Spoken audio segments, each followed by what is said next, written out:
Hi, this is Corey Johnston, and today's lesson is going to take place in the 8th chapter in the book of Exodus. In the 3rd chapter, Moses is summoned to the exalted task of liberating his enslaved people from bondage in Egypt. He is in Midian at the time, but he is called to go back. He has a dramatic encounter with Yahweh, who is the Elohim of Israel and the patriarchs.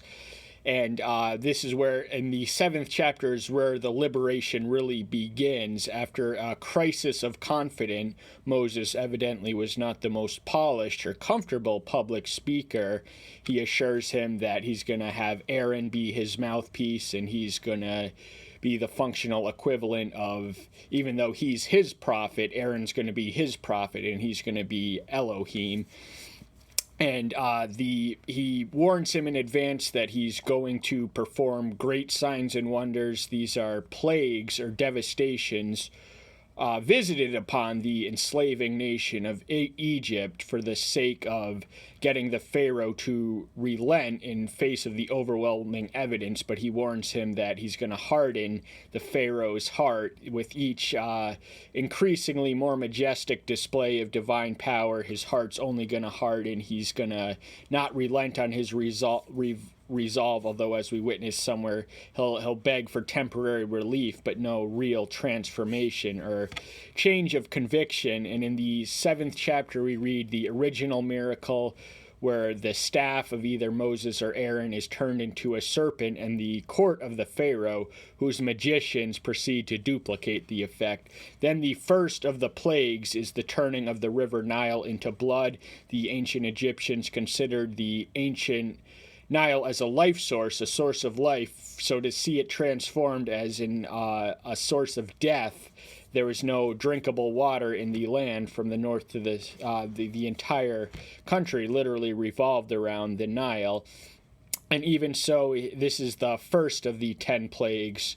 And even so, his magicians duplicate it on a smaller series of water. So oftentimes we find the magicians in the Pharaoh's employ duplicating some of the effects through illusions and trickery. They were magicians. They weren't. Their practice had little, if any, bearing in reality at all. And the Egyptians were religious people. They had some 80 deities. And I read somewhere years ago that the 10 signs or plagues parallel Yahweh's supremacy over 10 of their most beloved and esteemed deities. I don't have access to that list, unfortunately, now. But in the 8th chapter, we read of the 2nd through 5th plagues, each of which consist of some animal life form being visited in excess abundance. And the first of these is frogs, and the Egyptians worshipped frogs because they were amphibious creatures. They were capable of dwelling in the land and the water, and the Egyptians put a lot of stock and emphasis on the afterlife. They were an intensely religious people. By the Old Covenant, the afterlife was considered the exclusive prerogative of the Pharaoh. That's where those great pyramids of Giza, these were to be their eternal dwelling places. But by the New Kingdom, it would have democratized to be a hope and expectation for all. And we find ourselves in the New Kingdom in the book of Exodus. So that being said, we're going to open with the opening verse. And Yahweh spoke to Moses, "Go to Pharaoh and said to him, Thus said Yahweh, Let my people go, so that they shall serve me."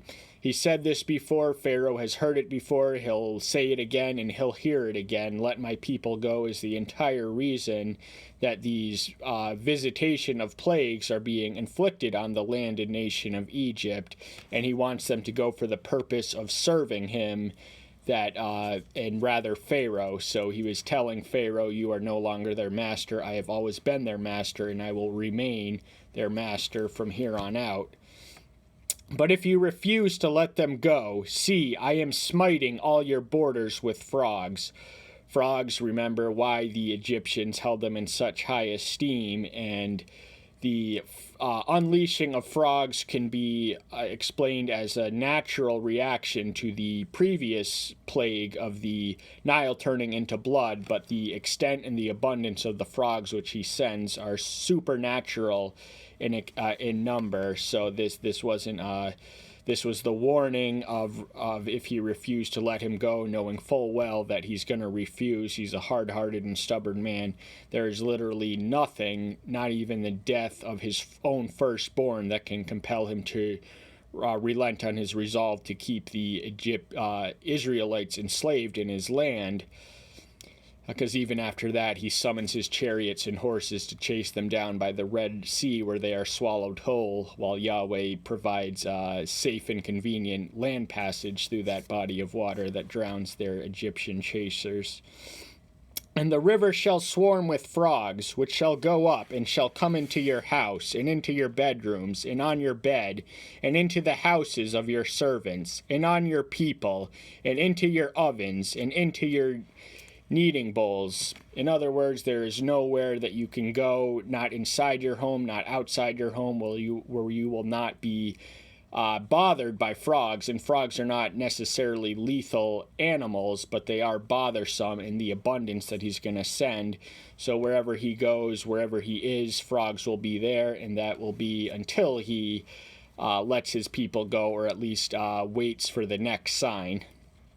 And the frogs shall come up on you, and on your people, and on all your servants. So it's not just Pharaoh, but it's all his people. These were the people he was entrusted to govern and guide and rule, and his servants too would not be spared of the plague of the frogs coming in superabundance. And Yahweh said to Moses, say to Aaron, stretch out your hand with your rod over the streams, over the rivers, and come to over the ponds, and cause frogs to come up by the land of Egypt. So we gather that the frogs were enabled, or were released from their state of non-existence through the rod of Aaron, which as soon as it touched the river Nile, and the frogs would come up all over the land of Egypt. And it was not just one frog, and it was not just one place, and it was not just one person who was affected by all these frogs. So Aaron stretched out his hand over the waters of Egypt, and the frogs came up and covered the land of Egypt. So, just as predicted, as he foretold, he was given instructions, he obeyed those instructions, and as a result, the realization of his promise comes to pass. And the magicians did so with their magic, and brought up frogs on the land of Egypt.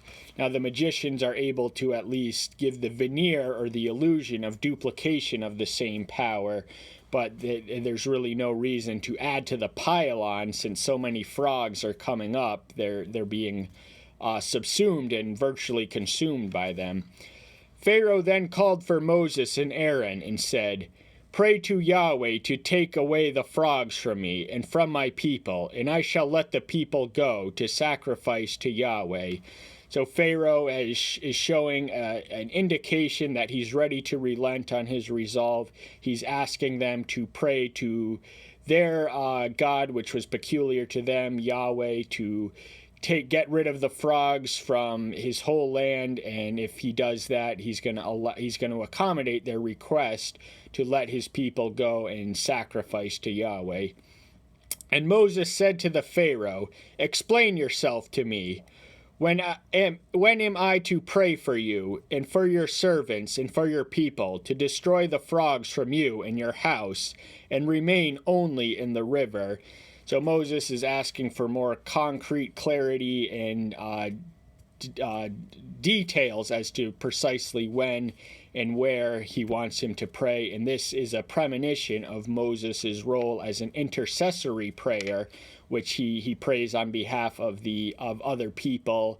He prays that Yahweh not smite the chosen nation en masse, and when he's offering to sire a nation from Moses' own loins to eliminate all the other descendants of Abraham, Isaac, and Jacob, he intercedes for his people on their behalf. And that's one of many examples of intercessory prayer that Moses performs. So he said, tomorrow, and he said, let it be according to your word, so that you know that there is no one like Yahweh, our Elohim. Let it be according to your word. Now Yahweh is not a man that he should lie, as the soothsayer Balaam proclaims in Numbers 23:19, and everything Moses and Aaron has promised to come to pass has thus far come to pass.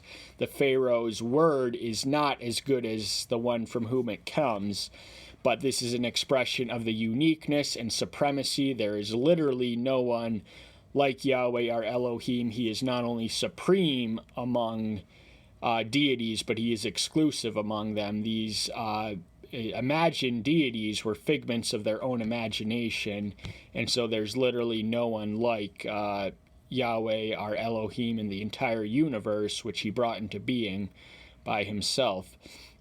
And the frogs shall turn aside from you, and from your houses, and from your servants, and from your people.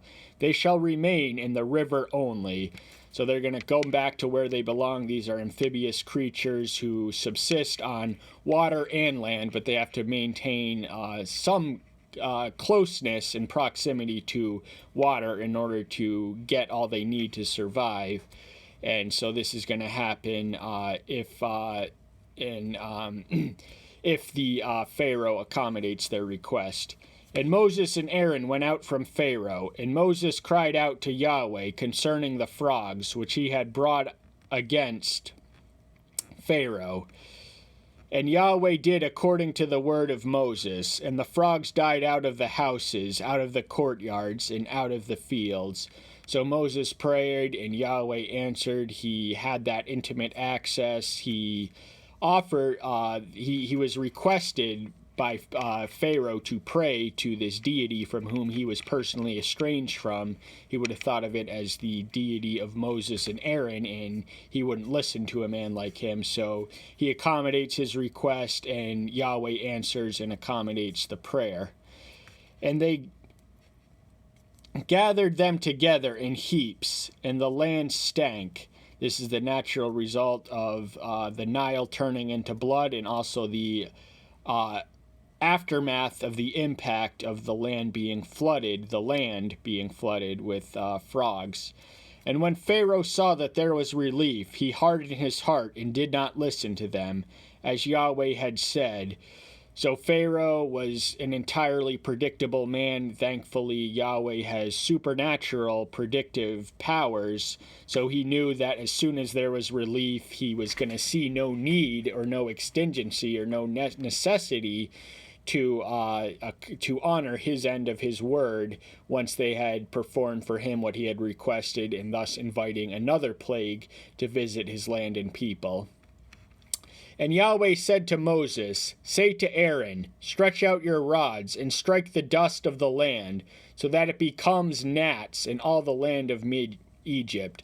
So in the performance of the preceding miracles, he has tapped his staff on the river Nile. Here he's told to do it on the dust of the earth. And gnats, there is some ambiguity into the precise species of their translation. Technically, the Old Testament Hebrew translates as vermin, but we often think of it as bugs or insects. So the gnats are associated with biblical judgments, and the land of Egypt was being judged for its sin of holding the chosen and covenant people in bondage.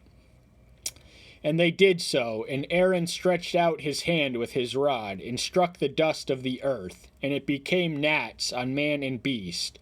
All the dust of the land became gnats in all the land of Egypt. So there's an element of totality here. We read the word all the land of Egypt and all the dust of the land.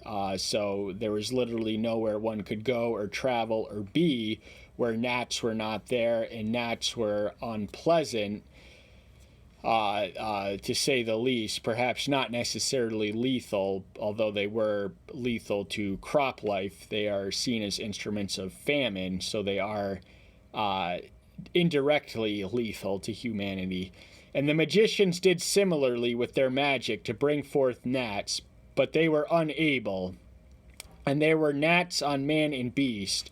So for the first time ever, we read that the powers of illusion and delusion and deception that the magicians would have been acquainted with and practitioners of were unable to at least give the veneer or illusion of being able to duplicate the feat which was done by Moses and Aaron through the power of Yahweh.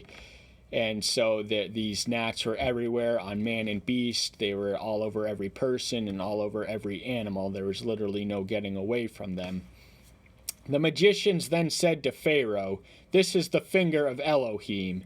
But the heart of Pharaoh was hardened, and he did not listen to them, as Yahweh had said.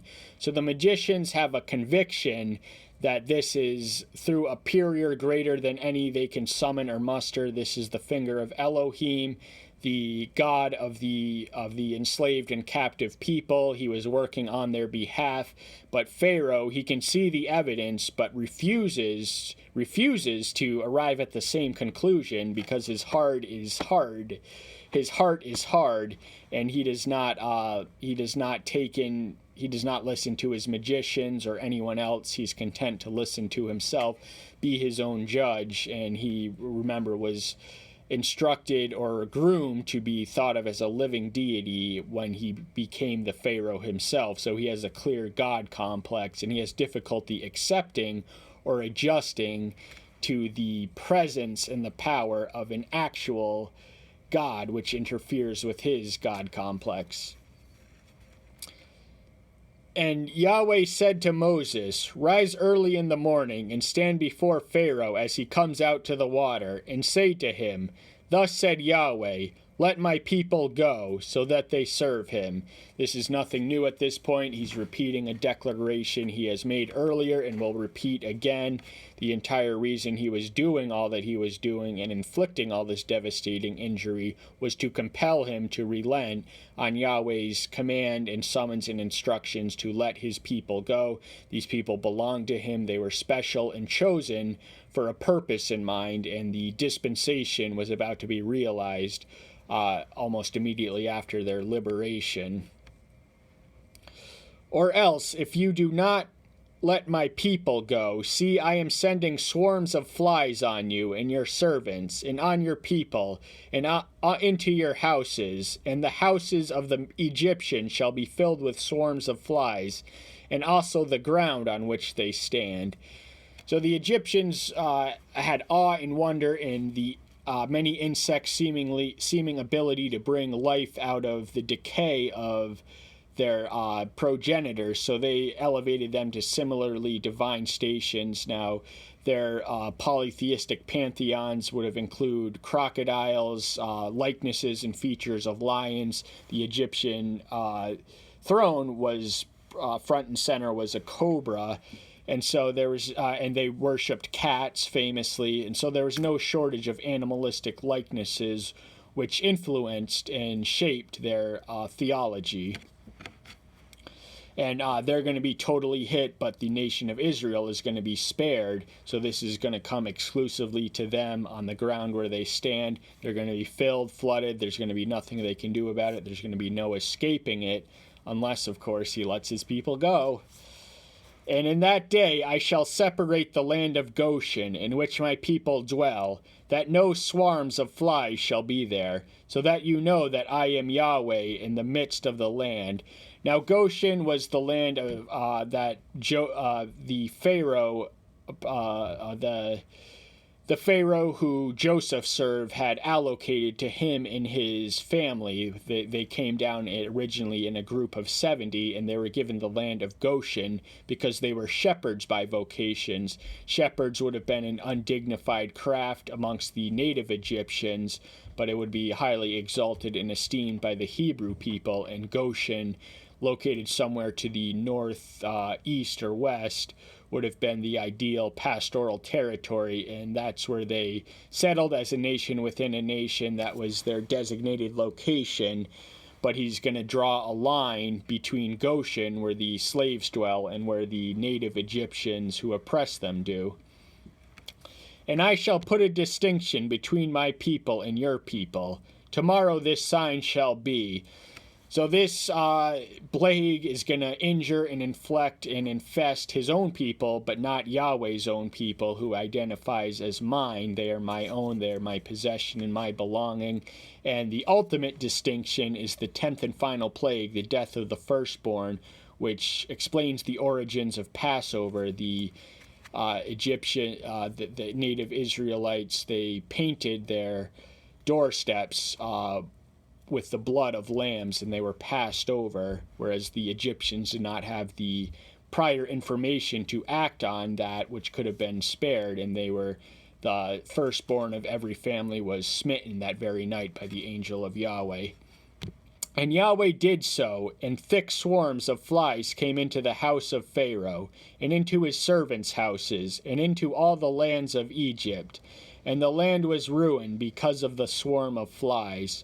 So this was no ordinary swarm of flies. This ruined and destroyed an entire land, an entire country's land. These were thick swarms. They came into the palace of Pharaoh and into the houses of his servants, and all throughout the houses and the land of Egypt.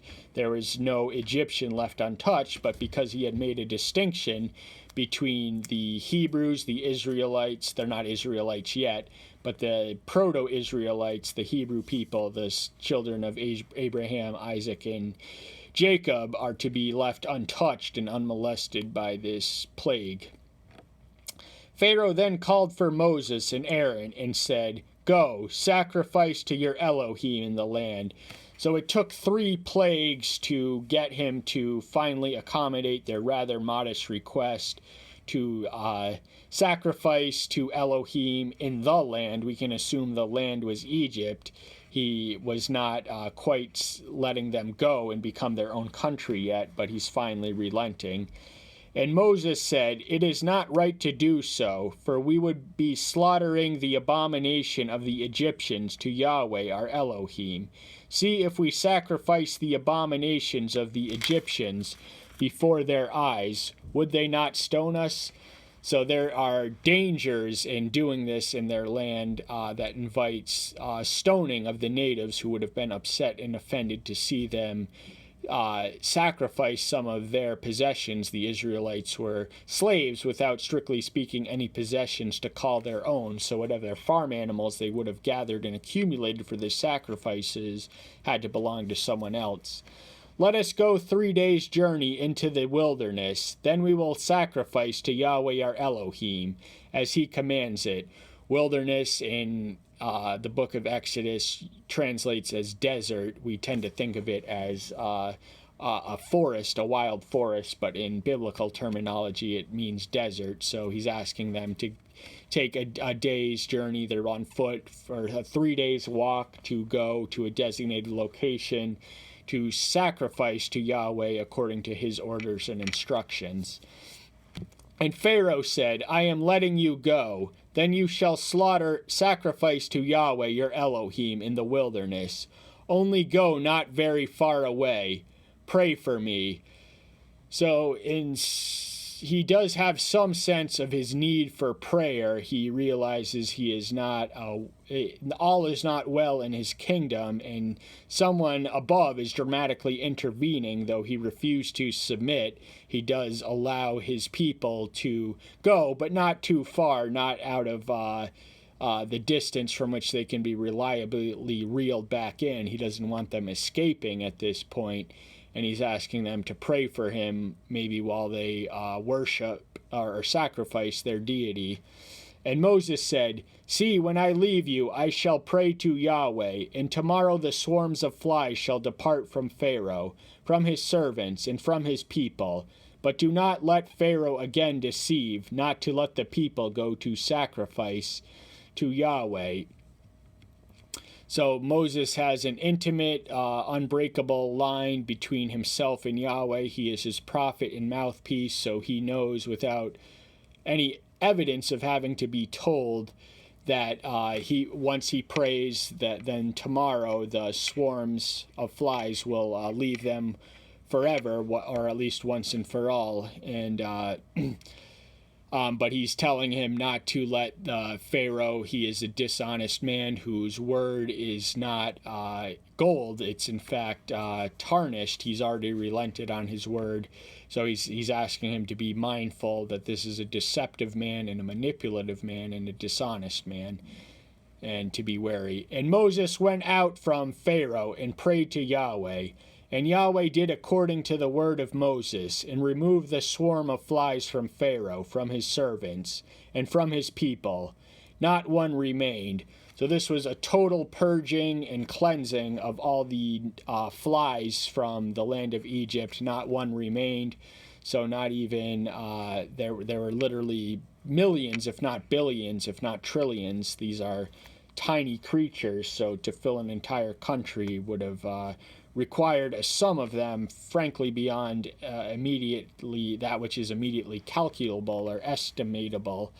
But not one of them remained, and that is because of the prayer of Moses. When he spoke, Yahweh listened. But Pharaoh hardened his heart at this time too, and did not let the people go. So in spite of his promises, he relents. He's an untrustworthy man. He's an unworthy man. He's dishonest and deceptive, and he is a hard-hearted man. There is nothing that can